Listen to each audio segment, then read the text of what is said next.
Hello guys, welcome back to educator. तो last class में हम लोगों ने देखा था preparation of alkyl halide from alkene, जो कि हम लोग ने मार्कोनिक ऑफ एडिशन देख लिया था उसमें। अब आज की क्लास में हम लोग देखेंगे एंटी मार्कोनिक ऑफ एडिशन।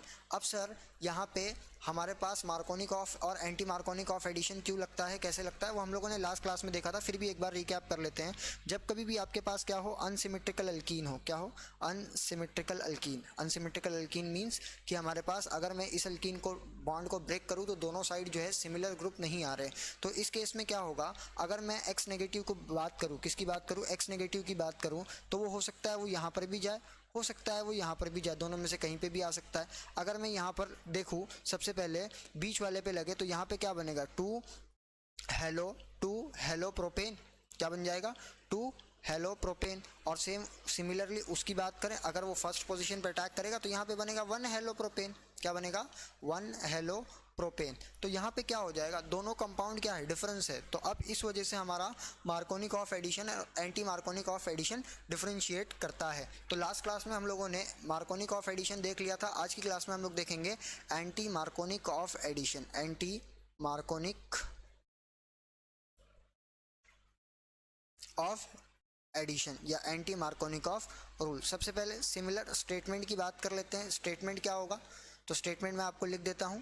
क्या है statement, when an unsymmetrical alkyne, when an unsymmetrical alkyne, unsymmetrical alkene is treated with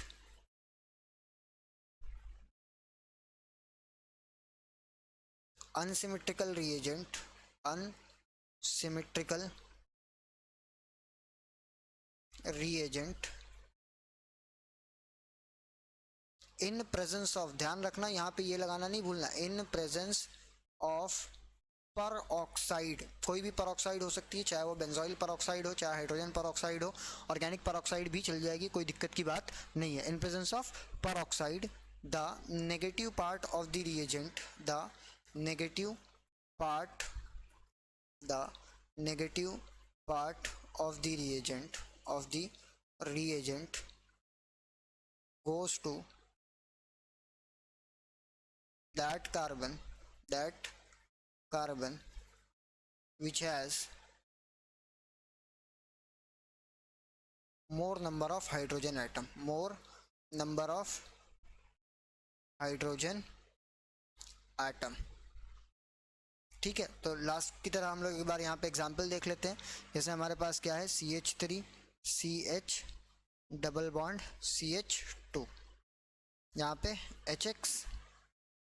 अब यहाँ पे ध्यान रखना, परऑक्साइड के प्रेजेंस में रिएक्शन होगी, चाहे आप हाइड्रोजन परऑक्साइड ले लो, चाहे आप बेंजोइल परऑक्साइड ले लो, वो आपकी इच्छा, कोई डिफरेंस, कोई वहाँ पे कोई दिक्कत की बात नहीं होगी। तो हम लोग H2O2 के प्रेजेंस में अगर मैं देखूँ तो देखो यहाँ पे क्या होगा, इसमें रिएक्शन में स्टेटमेंट में क्या बोला है, जब कभी भी ऐसा कुछ होगा, अनसिमेट्रिकल अल्कीन अनसिमेट्रिकल रिएजेंट के साथ ट्रीट करेगी तो जो नेगेटिव पार्ट होगा रिएजेंट का, वो कहाँ पर जाएगा, उस कार्बन के पास जिसके पास लेस नंबर ऑफ हाइड्रोजन है ना। तो यहाँ पे अगर मैं इस अल्कीन के कार्बन को मार्क कर लूँ, किसके, अल्कीन के कार्बन को, तो यहाँ पे आप देखो दो हाइड्रोजन है, यहाँ पर आप देखो कितने हाइड्रोजन है, एक। तो नेगेटिव पार्ट किसके पास आएगा, दो वाले के पास।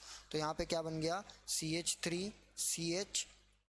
CH2, यहाँ पे आ जाएगा X और यहाँ पे आ जाएगा H। सर क्या दूसरा वाला नहीं बनेगा, तो दूसरा वाला भी बनेगा, लेकिन वो माइनर बनेगा, ये जो होगा हमारा, ये होगा मेजर। सेम ऐसे ही मार्कोनिक में भी होता है, दोनों प्रोडक्ट बनते हैं, लेकिन मेजर कौन सा होता है, जिसपे लेस नंबर ऑफ हाइड्रोजन हो, वो वाला। अब आओ इसका हम लोग लास्ट क्लास की तरह मैकेनिज्म भी देख लेते हैं। लास्ट क्लास में हम लोगों ने देखा था कि मैकेनिज्म क्यों इंपॉर्टेंट होता है, क्योंकि अगर कभी कोई ऐसी पॉसिबिलिटी आ जाए जहाँ पे ना हो सके, तब क्या करेंगे अपन वहाँ पे। इस वजह से हम लोग क्या देखते हैं, मैकेनिज्म देखना इंपॉर्टेंट है। ठीक है, तो आओ हम लोग मैकेनिज्म को डिस्कस कर लेते हैं। मैकेनिज्म डिस्कस करने से पहले मैं आपको बता दूं, वो वाया कार्बोकेटायन जाता था, ये जो रिएक्शन फॉलो करता है, ये वाया फॉलो करता है free radical mechanism, free radical mechanism. ठीक है, ये क्या फॉलो करता है, फ्री रेडिकल मैकेनिज्म। देखो सबसे पहले यहाँ पे क्या होता है, जो हम लोगों ने H2O2 यूज़ किया है, H2O2, ये क्या करता है, लाइट के प्रेजेंस में, H न्यू लाइट के प्रेजेंस में ये क्या करेगा, अपने आप को OH रेडिकल और OH रेडिकल में कन्वर्ट कर लेगा। यहाँ पे होमोलिटिक क्लीवेज होगी बॉन्ड की। जैसे एग्जांपल देखो, यहाँ पे मैं तुमको कोई डिटेल में दिखा देता हूँ। OH बॉन्ड OH ये होता है पेरोक्साइड, यहाँ पे होमोलिटिक क्लीवेज होगी, इसके इलेक्ट्रॉन्स इसके पास, इसके इलेक्ट्रॉन्स इसके पास, तो यहाँ पे OH OH रेडिकल बन गया। ठीक है, ये सबसे पहला स्टेप होता है। इस स्टेप को बोलते हैं इनिशिएशन। इनिशिएशन स्टेप का नाम क्या है? इनिशिएशन। इनिशिएशन का मतलब क्या होता है? अब देखो, देख के ही आप लोग समझ गए होंगे इनिशिएशन का मतलब क्या होता है। Generation of free radical, generation of radical, generation of free radical. ठीक है, ये हो गया हमारा इनिशिएशन। अब नेक्स्ट स्टेप क्या होता है? नेक्स्ट स्टेप, ये जो OH है ये क्या करेगा? HBr को, HBr जो है हमारा, उसमें से Br को निकालेगा। देखो H है और Br है, H है और Br है। यहाँ पे OH रेडिकल, ये बॉन्ड यहाँ से इधर आया, ये बॉन्ड सेम ऐसे ये बॉन्ड भी यहाँ से यहाँ आएगा, रेडिकल बनेगा।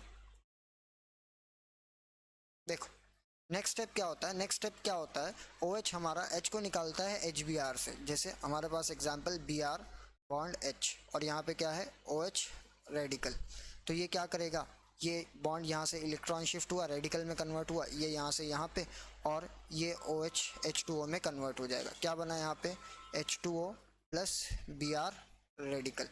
इस स्टेप को हम लोग बोलते हैं, वैसे तो जनरली इसको इनिशिएशन ही बोला जाता है, लेकिन अगर स्टैंडर्ड तरीके से देखा जाएगा तो इस स्टेप को हम लोग बोलेंगे प्रोपोगेशन। क्या बोलेंगे? प्रोपोगेशन। अब प्रोपोगेशन का मतलब क्या होता है? प्रोपोगेशन का मतलब होता है using one radical generate other radical. इसको हम लोग बोलते हैं प्रोपोगेशन। क्या बोलते हैं? प्रोपोगेशन। अब नेक्स्ट क्या होता है? ये जो Br रेडिकल है ये किस पे अटैक करेगा? एल्कीन के ऊपर। CH3 CH double bond CH2, यहाँ पे क्या आ गया? Br radical. अब ये Br रेडिकल यहाँ पे भी अटैक कर सकता है, यहाँ पे भी अटैक कर सकता है, दोनों पॉसिबिलिटी है। तो भाई मैं सिंपल एकदम बात क्या बोलता हूँ, आप लोग उसी को लिखो, मतलब दोनों पॉसिबिलिटी लिखो, ताकि आप इजीली आइडेंटिफाई कर सको कि कौन सा बनेगा और कौन सा नहीं। तो हम लोग दोनों लिख लेते हैं, CH3 CH और यहाँ पे CH2। एक बार Br में यहाँ लगा देता हूँ और यहाँ पे रेडिकल, और दूसरी बार हम लोग क्या करते हैं? Br को दूसरी जगह लगा देते हैं, CH3 CH CH2 यहाँ पे Br, और यहाँ पे अब क्या आ जाएगा? रेडिकल। अब आप लोग कंपेयर कर लो, समझदार तो इतने हो ही, हाइपर कॉन्जुगेशन वगैरह आप लोग को पता होगा। अगर मैं इस वाले को कंसीडर करूँ, इसको मैं कंसीडर करूँ, तो यहाँ पे आप देखो कितने अल्फा कार्बन है आपके पास, कितने अल्फा कार्बन है? यहाँ पे भी एक अल्फा कार्बन है, यहाँ पे भी एक अल्फा कार्बन। इसके पास कितने? 3 अल्फा हाइड्रोजन है, और इसके पास कितने अल्फा हाइड्रोजन है? 2 अल्फा हाइड्रोजन है। सिमिलरली यहाँ पे अगर मैं कंपेयर करूँ इसमें, तो सिर्फ और सिर्फ मेरे पास एक अल्फा कार्बन है, और उसके पास भी एक ही अल्फा हाइड्रोजन है। तो ज़्यादा स्टेबल कौन सा हुआ? ये ज़्यादा स्टेबल हुआ या ये वाला ज़्यादा स्टेबल हुआ? ऑफकोर्स सी बात है भाई, ये वाला ज़्यादा स्टेबल होगा। क्यों? क्योंकि यहाँ पे 3 और 2 5 अल्फा हाइड्रोजन मिल रहे हैं। अब नेक्स्ट स्टेप क्या होता है? नेक्स्ट स्टेप को हम लोग बोलते हैं, लास्ट स्टेप होगा, उसमें क्या होगा? H रेडिकल का attack, CH3 CH CH2 Br, और यहाँ पे रेडिकल।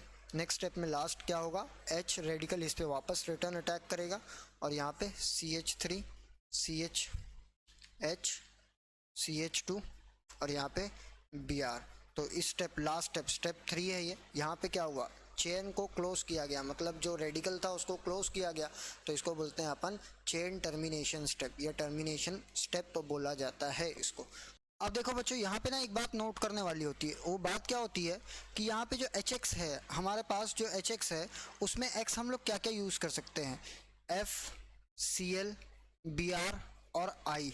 तो यहाँ पे देखो 2 स्टेप रिएक्शन होती है, इसमें ना वही हम लोग यूज कर सकते हैं जिसमें दोनों स्टेप क्या हो, एक्सोथर्मिक हो। क्योंकि मालूम है हम लोग को एक्सोथर्मिक रिएक्शन जो होती है वो स्पॉन्टेनियस होती है और साथ में स्टेबिलिटी की तरफ जाती है। तो यहाँ पे ना सिर्फ और सिर्फ बी आर जो है उसमें जो दोनों स्टेप होते हैं, step 1 and step 2, both the step, दोनों स्टेप जो होते हैं वो एक्सोथर्मिक नेचर के होते हैं, जिसके कारण ये रिएक्शन होती है। लेकिन अगर मैं सी एल एफ और बी आर के सी एल एफ और आई के केस में बात करूँ तो एफ में जो दोनों स्टेप होती है हमारी, दोनों स्टेप वो होती है एंडोथर्मिक नेचर की। अब सेम वैसे ही सी एल की बात करें तो पहला स्टेप एक्सोथर्मिक होता है, दूसरा एंडोथर्मिक होता है, और इसमें भी पहला स्टेप क्या होता है, एंडोथर्मिक होता है, और दूसरा स्टेप क्या होगा इसमें, एक्सोथर्मिक। सीएल के केस में क्या होगा, पहला स्टेप एक्सोथर्मिक और दूसरा एंडोथर्मिक। तो इस वजह से ये रिएक्शंस नहीं हो पाती। लेकिन ब्रोमीन के केस में जो दोनों स्टेप होता है वो क्या होता है, एक्सोथर्मिक होता है। इस वजह से एंटी मार्कोनिक ऑफ रूल में जो हम लोग HX यूज़ करते हैं, एंटी मार्कोनिक में जो हम HX यूज़ करते हैं,